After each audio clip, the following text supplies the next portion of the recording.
इस पद में आपने सुना है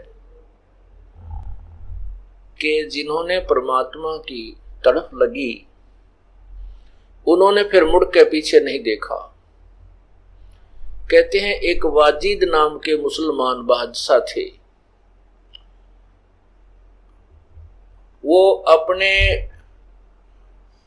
अपने राजधानी से दूसरे शहर को जा रहे थे, अपने ही राज्य में।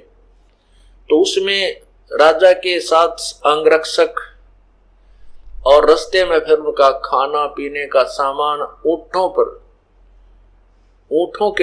के ऊपर ले जा रहे थे, क्योंकि राजस्थान मरुस्थल क्षेत्र के अंदर से ज्यादातर उसमें जो यातायात के साधन ऊंट ही होते थे। लंबा काफिला जा रहा था।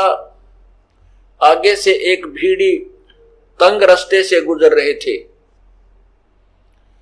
लंबा काफिला था। राजा के आगे भी सैकड़ों की संख्या में सैनिक और ऊंटों पर सवार चल रहे थे, पीछे भी चल रहे थे। बीच में राजा की सवारी ऊंट पर थी। आगे जाकर के उस तंग रास्ते में एक एक ऊंट गुजर सकता था, ऐसा पहाड़ों के बीच से रास्ता जा रहा था। उसी तंग रास्ते के अंदर एक ऊंट की मृत्यु होगी और वो ऊंट बीच में गिर गया, रास्ता जाम हो गया, राजा का काफिला रुक गया। अब बादशाह ने कहा कि मेरा काफिला मेरी आज्ञा के बिना क्यों रोका गया, इसका कारण बताओ। अब उनके साथ जो मंत्री महामंत्री थे वो गए, उन्होंने जाकर देखा। वो आकर के वापस राजा को स्थिति बताई कि एक ऊंट की मृत्यु हो गई, उसको निकालने में राजन थोड़ा समय लगेगा, क्योंकि रास्ता बहुत तंग है, काफी लंबा एक तंग रास्ते से हम जा रहे हैं। राजा कहने लगा उस ऊंट को मेरे पास लाओ, वो क्यों मर गया मेरी आज्ञा के बिना। अब वो नौजवान राजा बना था, उसके हुक्म में सारी जो है ना राजा वो क्या नाम है सैनिक महामंत्री नु नाचा करते। तो उसने नो सोच रखा था सारा कुछ तेरी आज्ञा तो हो रहा है। तो उसने कहा कि मेरी आज्ञा के बिना ये ऊंट कैसे मर गया, उसको मेरे पास लाओ, बुलाकर उठाकर लाओ। तो सैनिकों ने मंत्रियों ने आज्ञा का पालन किया, उस ऊंट को घसीट के उठा के राजा के पास ला छोड़ा। राजा ने कहा कि ये कहां से मरा, दिखाओ। कान भी नो के नू, आंख भी ठीक है, मुंह भी पूरा है, हाथ टांग भी इसके ठीक है, ये मरा कैसे, कहां से मर गया। तब उनको समझाया विद्वान पुरुषों ने कि राजन, जब तक इस प्राणी के श्वास हैं तभी तक ये शरीर में रहता है, चाहे राजा है, चाहे रंक है, मनुष्य या कोई अन्य पशु पक्षी है। इसके श्वास इतने ही थे, इसका जीवन इतना ही था ऊंट का, अब आगे इसका जीवन नहीं था, परमात्मा ने इसके प्राण ले लिए। तो वाजिद ने कहा कि क्या हम भी मरेंगे। कहा जी ये तो हम भी मर जाएंगे, ऐसे ही कभी मर जाएंगे, कहा कभी भी मर सकते हैं, वो तो प्रभु की अल्लाह की रजा के ऊपर कभी भी उठा सकता है। तो बहुत एकदम उसको धक्का सा लगा। फिर यो क्या कहा जीवन भाई, आज मेरे ठाठ हैं और मैं अभी मर जाऊं तो मेरा क्या क्या है यहाँ पर। कहते हैं एक के चोट सिधारिया जिन मिलन दाचा। उसी समय वापस आ गया कि चलो वापस, सारे काफिले को वापस लेके घर आ गया और अपनी पत्नियों से कह दिया कि अब हम चले यहां से। अब वो कहने लगा कि हम चले यहां से, सारी बांध सभी रानियां सब रोने लगी, बुरी तरह हाकार मच गया, हमारा क्या होगा, हमारा क्या होगा, कि कुछ भी हो, अब नहीं रुकेगा यहाँ पर, मैं जन्म और मृत्यु से पीछा छुटवाऊंगा। बुरी तरह रो रहा सारा परिवार और त्याग कर चल पड़ता है। अब आपने सुना बाजिद कहे उठाओ ऊंट को, लोग कहें ये मुआ, ये मर चुका है। उठन वाली चीज रही नहीं, गया उड़ सलानी सुआ। जो जीवात्मा इसके अंदर सी वो उड़ गया, उसमें थी वो उड़ गया, जो इसको चलाए फिर रही थी वो नहीं रही। अब कहते हैं कुछ नक्शक बिगड़ा है नहीं, वाजिद को अचरज हुआ। जिन करया अचंबा गोर है, तजा राज काल से डर के, तजा राज काल से डर के, तजा राज काल से डर के। पुण्यात्मा, अब यहीं पर एक तत्व ज्ञान की थोड़ी सी झलक देते हैं आपको, क्योंकि आत्मा जब से उस से बिछड़ी है तभी से उसकी खोज में या खूब प्रयत्न से कर रही है और बड़ी कुर्बानियां कर चुकी है, परंतु ये काल भगवान इसको उल्टे रास्ते पर चलती कर देता है। ये कितने धक्के खा ले, मोक्ष नहीं हो सकता। अब शेख ये वाजिद बादशाह ने घर भी त्याग दिया, बालक भी छोड़ दिए, रानी भी त्याग दी। अब क्या किया कि जंगल में जाकर के बैठ गया। अब जंगल में जाकर बैठ गया तो भूख भी लगे, गर्मी भी सतावे और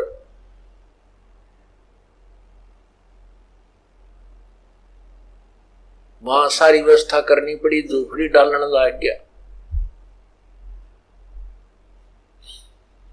अब झोपड़ी भी डाली उसने। दिन में झोपड़ी में रहे और कभी एक गुफा भी बना ली, उस गुफा के अंदर बैठ के तप साधना करे। पुण्यात्माओं, जब तक इस जीव को सत साधना नहीं मिलती तब तक ये प्राणी ऐसे ही भ्रमित रहता है। एक समय पूर्ण परमात्मा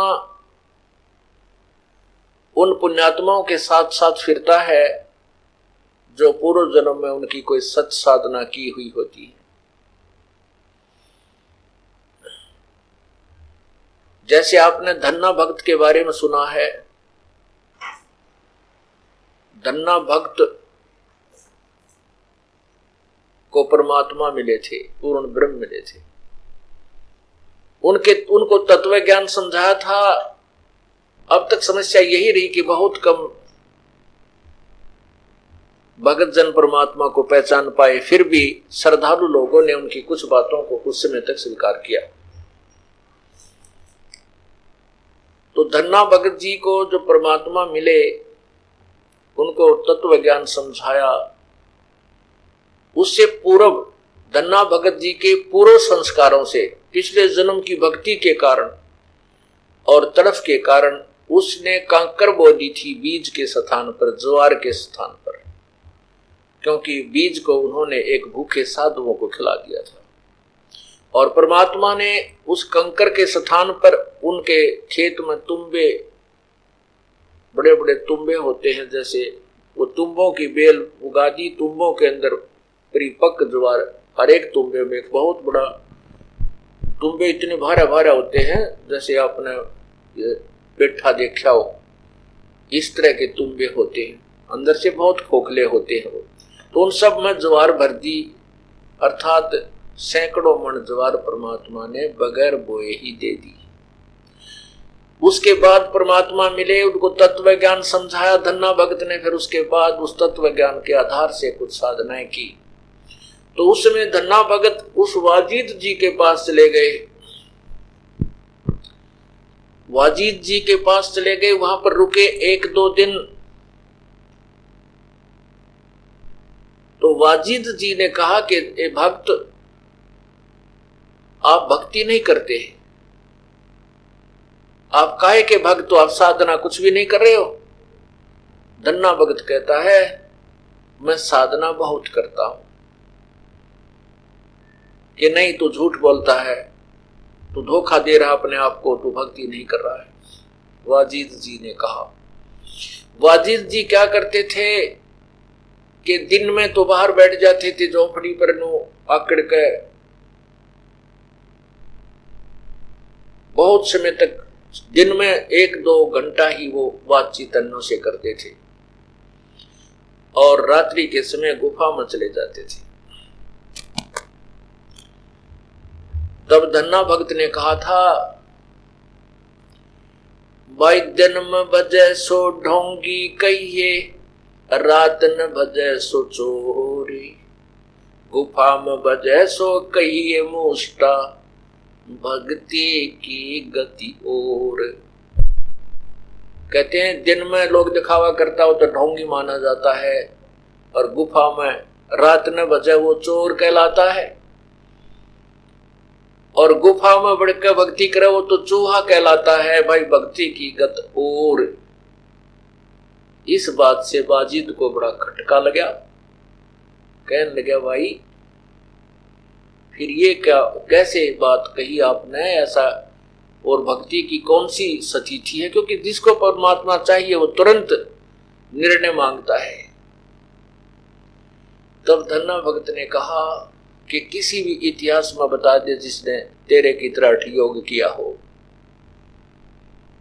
और जिन्होंने ऐसा हठ योग किया उनको परमात्मा नहीं मिला।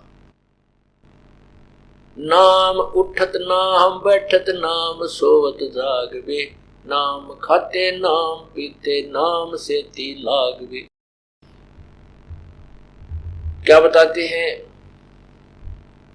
आदरणीय गरीबदास साहिब अपनी वाणी में बताते हैं, जैसे हाली बीज धुन पंथी से बतरावे, वाम खंड पड़े नहीं ऐसे ध्यान लगावे। जैसे हाली बैलों के साथ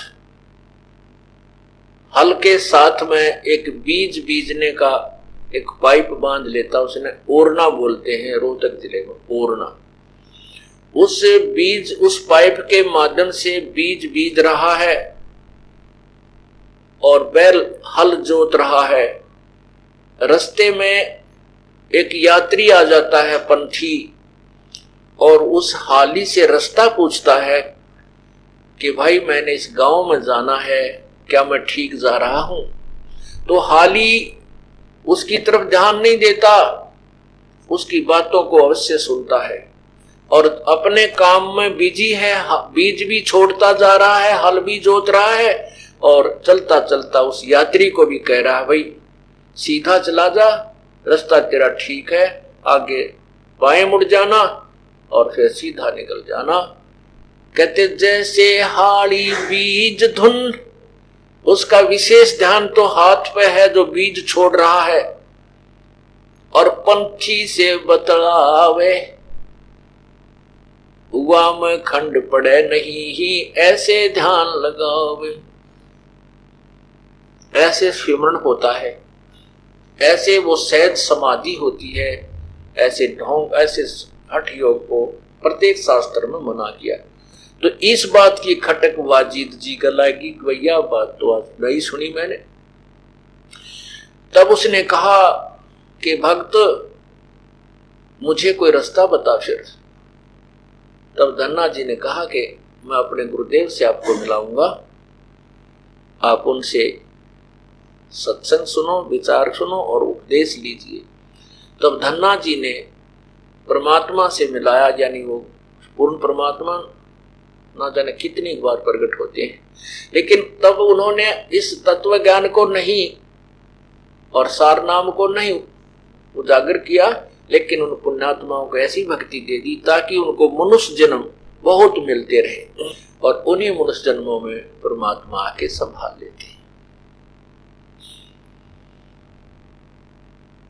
तब बाजिद जी ने वो जो हठ योग था वो छोड़ा और सत साधना, जो भी गुरुदेव ने उस साधना बताई वैसे शुरू की।